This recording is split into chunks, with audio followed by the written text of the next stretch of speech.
शहर में जहाँ रोजमर्रा की भागदौड़ में लोग अपनी जिंदगी में व्यस्त थे, वहीं मोहल्ले में रामू नाम का दूध वाला भी अपना काम कर रहा था। रामू को सब ठरकी दूध वाला कहते थे क्योंकि वह अपनी हरकतों से बाज नहीं आता था। उसकी आदत थी कि मोहल्ले की हर लड़की और महिलाओं को गंदी नज़र से देखना और उनसे मजाक मस्ती करना। रामू दूध बेचने के बहाने हर गली में घूमता और अपनी ठरकी हरकतों के लिए बदनाम था। मोहल्ले की महिलाएं उससे बच कर निकलने की कोशिश करती। मोहल्ले में कुछ दिनों पहले ही सुमन नाम की लड़की किराए के मकान में रहने आई थी।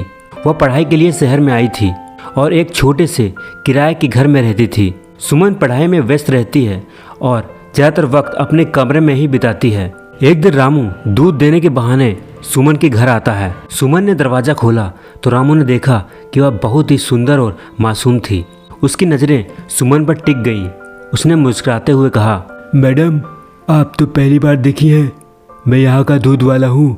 क्या आप मेरे से दूध लेंगी? सुमन ने हल्की मुस्कान के साथ कहा, ठीक है, रोज सुबह दूध दे दिया करो। रामू मन ही मन खुश हो गया। उसने सोचा अब तो मजा आएगा, हर दिन इसे देखने का मौका मिलेगा। कुछ दिनों तक रामू रोज सुमन के घर दूध देने आता और उसे अजीब नज़रों से घूरता। वह कभी उसके कपड़े पर कमेंट करता तो कभी उसकी तारीफों के बहाने उससे बात करने की कोशिश करता। मैडम, आप इतनी सुंदर हैं कि दूध में चीनी डालने की जरूरत नहीं होती होगी।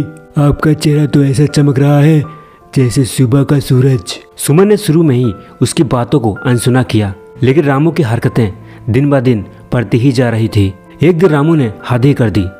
वह दूध देने आया और बिना बुलाए सुमन के घर के अंदर जाने की कोशिश करने लगा।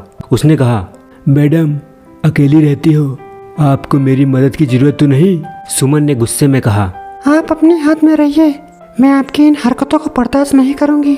रामू ने हंसते हुए कहा, अरे गुस्सा मत कीजिए, मैं तो बस मजाक कर रहा था। सुमन ने तुरंत अपने फोन से मोहल्ले की दूसरी महिलाओं को बुलाया।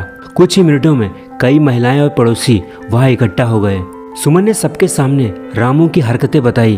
तभी मोहल्ले की महिलाओं ने पुलिस को इन्फॉर्म कर दिया और पुलिस आकर उस रामू दूध वाले को पकड़कर जेल में डाल देती है।